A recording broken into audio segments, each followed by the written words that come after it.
Anúncio oficial será feito em breve. Vasco se tornará marca mundial, a marca global. Vai estar em todas as principais lojas do mundo. Vamos falar sobre isso. Antes, deixa eu pedir para que você não esqueça de deixar seu like e pedir para que você se inscreva em nosso canal. Esse assunto não é importante, cara. Esse assunto é um dos mais importantes. É a forma do Vasco aumentar e muito a sua receita e ter uma vida mais equilibrada. Vamos embora pro vídeo que eu vou te explicar direitinho. Olá, Vascaíno, bem-vindo ao canal Gigante Vascaíno. Eu sou o André Luiz e está entrando no ar o nosso programa O Almoço do Gigante. Pessoal, o pessoal fica falando, esse assunto aí não é importante, patrocinador, isso não interessa. Cara, isso interessa demais. Interessa demais por quê? Porque é a forma do Vasco aumentar a receita. Eu sempre venho falando aqui no canal que quando você está fazendo lá uma recuperação judicial e tudo, você está organizando o teu contas a pagar. Você tem uma dívida danada, você está equacionando essa dívida, escalonando ela, mas nada adianta se você não tem receita suficiente para pagar. Olha o que aconteceu esse ano. Vamos analisar o ano de 2025. Mesmo não pagando dívida nenhuma, o ano 2025 do Vasco e o Vasco tem um rombo de 80 milhões. 70, na verdade. O Vasco precisa de 70 milhões de dinheiro para entrar no caixa para poder honrar todos os seus compromissos. Isso significa o quê? Que a receita do Vasco é menor do que as despesas em 70 milhões, pelo menos.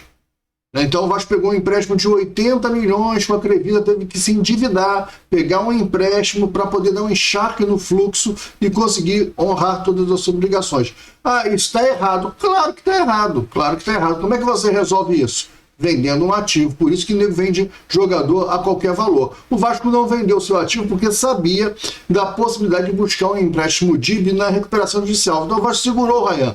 Mas o Vasco precisou vender o Luiz Gustavo. O Vasco precisou vender ativos. E mesmo assim a conta não fechou e faltou 80 milhões. O que o Vasco precisa fazer? O Vasco precisa urgentemente aumentar as suas receitas. E é isso que a direção do Vasco está fazendo. É o último ano de gestão, são 3 anos apenas de gestão no Vasco, né? Apenas se a gestão estiver indo legal, apenas se a gestão estiver indo ruim, né? Como demora 3 anos. Mas a verdade é que a gestão do Pedrinho, em todas as frentes, faz realmente uma boa gestão. É uma das melhores gestões que nós temos de Vasco nos últimos anos. E olha que eu sou crítico do Pedrinho Abessa na questão do futebol. Eu acho que o departamento de futebol do Vasco era uma bagunça. Do Admar Lopes para cá, parece que as coisas se ajeitaram, mas eu ainda estou de freio de mão puxado de tão desconfiado que eu fiquei com a forma que esses caras fazem futebol. Eu não acho que foi bem feito o futebol do Vasco, tanto com Marcelo Banana, lá atrás, quando o Pedrinho assumiu, botou Marcelo Banana,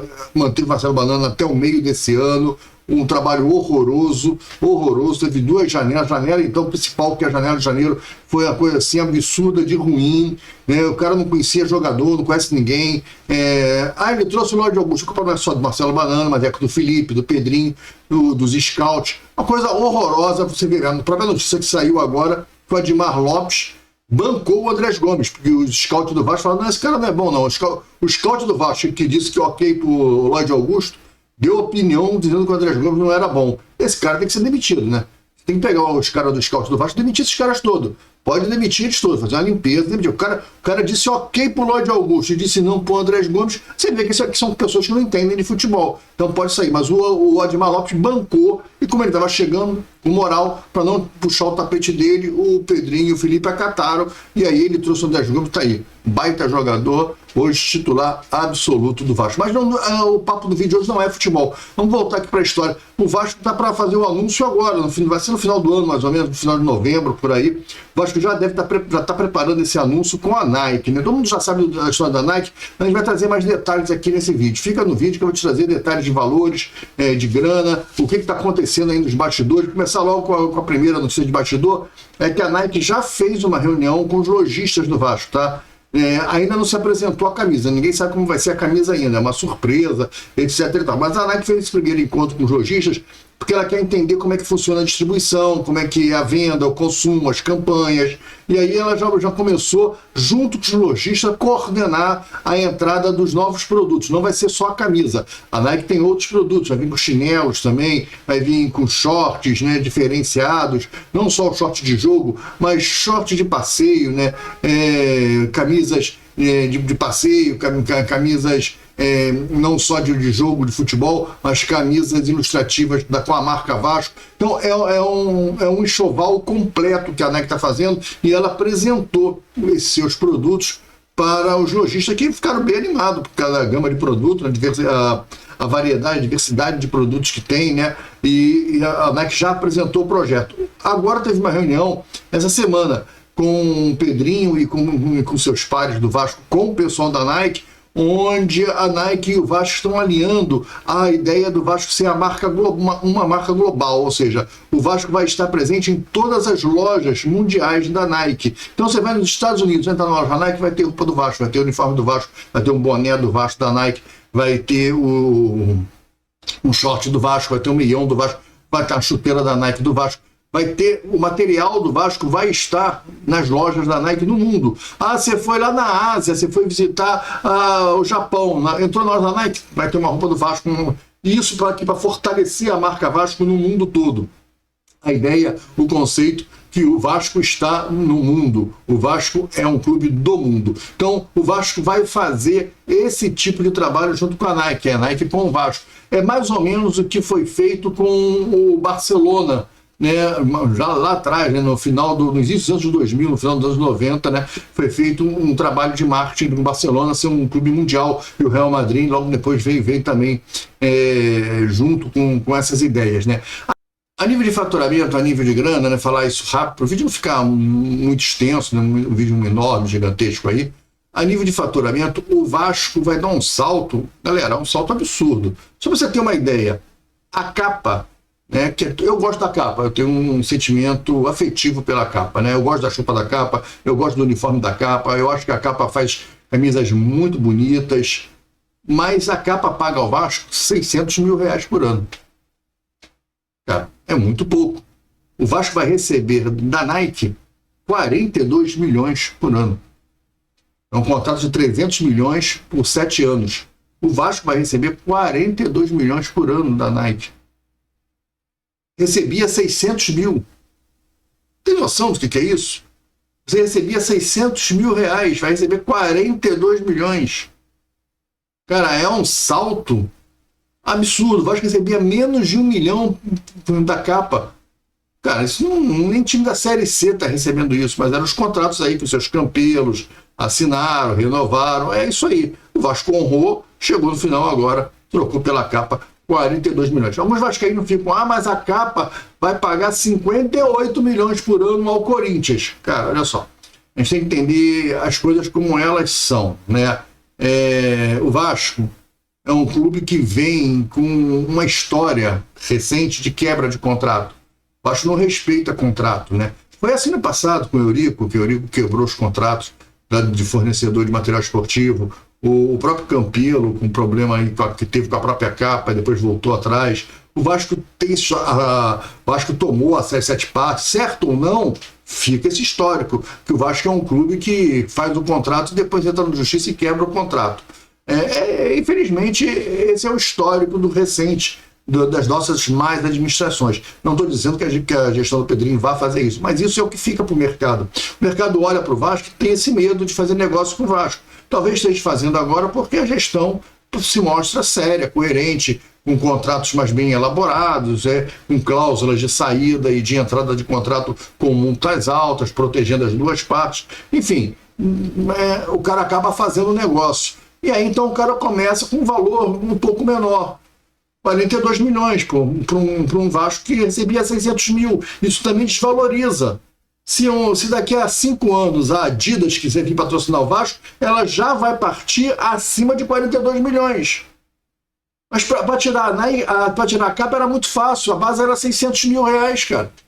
Então a Nike veio com um contrato justo, num patamar justo, por um clube que tem uma certa desconfiança no mercado. Mas o Corinthians está pagando 58. Cara, eles estão há 20 anos no Corinthians. São 2 décadas de relação entre a capa e o Corinthians, cara. Os caras têm 20 anos de relação. Os caras já sabem como funciona, eles já sabem quando vende, como vende, aonde vende, qual produto que vende, qual coleção que pode lançar. É diferente.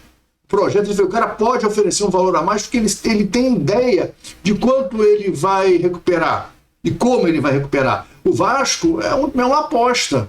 E é uma aposta cara. Uma aposta de um contrato. E mesmo assim, os caras estão fazendo um contrato de 7 anos para entender. Provavelmente na renovação vai se chegar a um outro valor. Claro, é assim que funciona. Se você for ver bem, 58 para 42, estamos falando de 16 milhões de diferença. Dinheiro à beça mas a nível de mercado, a nível de posicionamento, não é tanta grana assim. A nível das facilidades que a Nike tem com o Corinthians e as dificuldades que ela tem hoje com o Vasco, porque o Vasco é um terreno desconhecido para a Nike. A Nike não conhece o Vasco, não conhece o torcedor do Vasco, não sabe como funciona o mercado do Vasco. Ela tem os números, mas ela não sentiu ainda. Ela não está dentro do negócio. Então, cara, eu acho que é uma baita de um contrato que a diretoria do Vasco fez, de 42 milhões com a Nike. Parabéns. É uma grana que vai ser muito boa. Agora tem a renovação da Betfair. A Betfair, o Vasco está renovando, que ele já estava com 45 milhões. Vai estar só esperando o fim do brasileiro, para ver se a gente vai beliscar uma Libertadores ou mesmo uma Sul-Americana, e aí esperar a Copa do Brasil. Se vai ficar com a Sul-Americana, o Vasco vai conversar com a Betfair depois da Copa do Brasil. Se o Vasco passar pelo Fluminense, vai se esperar a decisão para se o Vasco ver se o Vasco vai beliscar uma Libertadores, e aí os valores vão ultrapassar a casa de 70 milhões de patrocínio com a Betfair. Então o Vasco está dobrando as coisas. No caso da Nike, não é nem dobra, né? Não dá para falar o número. Você sai de 600 mil para 45, né? Você tá falando aí de quê? Para 42 milhões? Você está falando aí de 42 vezes mais. Porque se fosse 1 milhão, já era 40 vezes a mais o contrato. É uma coisa absurda. Então, o Vasco entra realmente em outro patamar de receita, né? O Vasco fazendo receitas fortes, interessantes. Se você faz aí 60 milhões com a Betfair e 40 milhões, né, você já vai ter aí 100 milhões, é isso? 100 milhões. É muito dinheiro, né? Já começa a ter 100 milhões de receita, cara, por ano, com dois patrocínios. É isso aí. E aí, mas daqui a 3 anos, você tem um estádio onde você vai ter receitas fixas com o Emirates, você vai ter receitas com camarote, né? Receitas com as ofertas que você vai fazer diferenciadas no estádio, com os royalties e aluguéis de lojas que vão ter dentro do estádio, os restaurantes, o estacionamento, tudo isso é grana. Então, você começa a ter receitas e aí você vai bater 1 bilhão e pouco de receita anual, que é isso que o Vasco tem que ter de meta, né? O rival tem 1 bilhão de receita, o rival tem o Maracanã.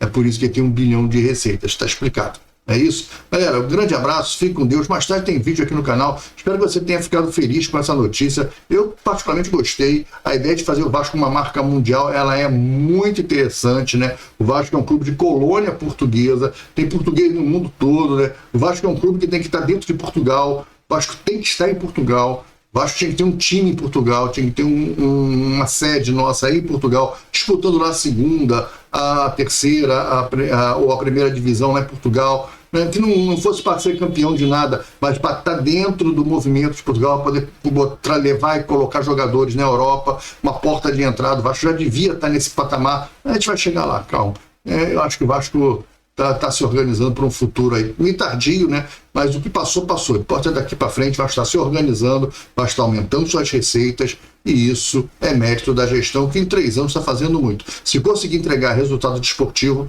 aí vai ser show. E eu não estou dizendo de ser campeão, estou dizendo de você entregar resultados desportivos. Hoje o Vasco está entregando resultado desportivo. Acho que é o 8º lugar no Campeonato Brasileiro, a torcida tem o estímulo de estar mirando alguma coisa a mais. Nós estamos competindo numa Copa do Brasil. Veja bem que se o Flamengo, o Império do Mal, perde hoje para o Racing, e isso deve acontecer, né? Deve acontecer, provavelmente, se Deus quiser, isso vai acontecer, né? O Flamengo vai perder para o Racing, vai ser eliminado da Libertadores e vai ficar só com o Campeonato Brasileiro. Todo esse oba-oba, só o campeonato só vai disputar o brasileiro, enquanto nós estamos no brasileiro e na Copa do Brasil. É diferente, amigo, é diferente. Nós estamos já em outra situação, em outro patamar. E é isso que a gente tem que valorizar. O momento de competitividade, que vai estar disputando, que vai ter um título para poder chamar de seu. Nós estamos disputando um título, que é a Copa do Brasil. O brasileiro não tem mais chance. Não tem mais chance. Nós temos chance na Copa do Brasil. É isso. Essa semana um amigo que é meu amigo, mas é flamenguista, Eu fui brincar com ele, perguntar para ele, perdeu pro Fortaleza, e a gente ganhou, né? E aí eu fui perguntar para ele, vem cá, como é que é esse negócio de derrota, que eu não estou mais acostumado, já são 4 vitórias seguidas, eu já não sei como é que é esse negócio de perder. Aí ele ficou logo aborrecidinho, falou, tá tirando essa onda aí que vocês ganharam aí, a gente perdeu, mas tem que ver que nós estamos disputando uma Libertadores. Eu falei, nós estamos disputando a Copa do Brasil, vocês não estão. Não tem problema. Vocês estão numa Copa que chama-se Copa Libertadores, nós estamos numa Copa que chama Copa do Brasil. Não tem problema. Diferença nenhuma. Ele, mas aí é um título sul-americano. Eu falei, meu amigo, eu fui o primeiro a ter isso aí eu não estou acostumado a ter, eu fui o primeiro a ter. O primeiro título sul-americano que ganhou fui eu, pô, acabou. O primeiro campeão dentro de continente no mundo fui eu, não foi você. Então eu estou muito acostumado a esse negócio de título sul-americano. Para mim já não é novidade, não.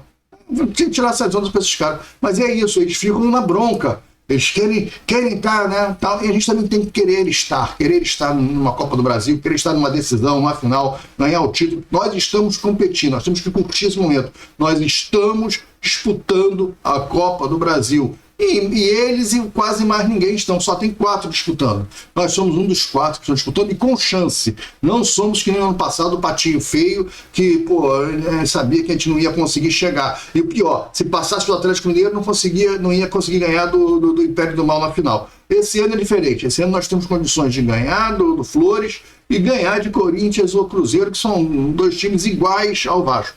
Tudo igual. Os 4 times são bem equilibrados. Os 4 times que chegaram na Copa do Brasil talvez não sejam os melhores do Brasil, mas são os 4 times equilibrados, bem parecidos um com o outro. Hoje, o Vasco joga o melhor futebol entre os 4. Isso é verdade. Isso é um fato. Eles não querem admitir, mas a mídia não quer admitir. Mas isso é verdade. Valeu? Grande abraço, fique com Deus. Até o próximo vídeo. Fui. Tchau.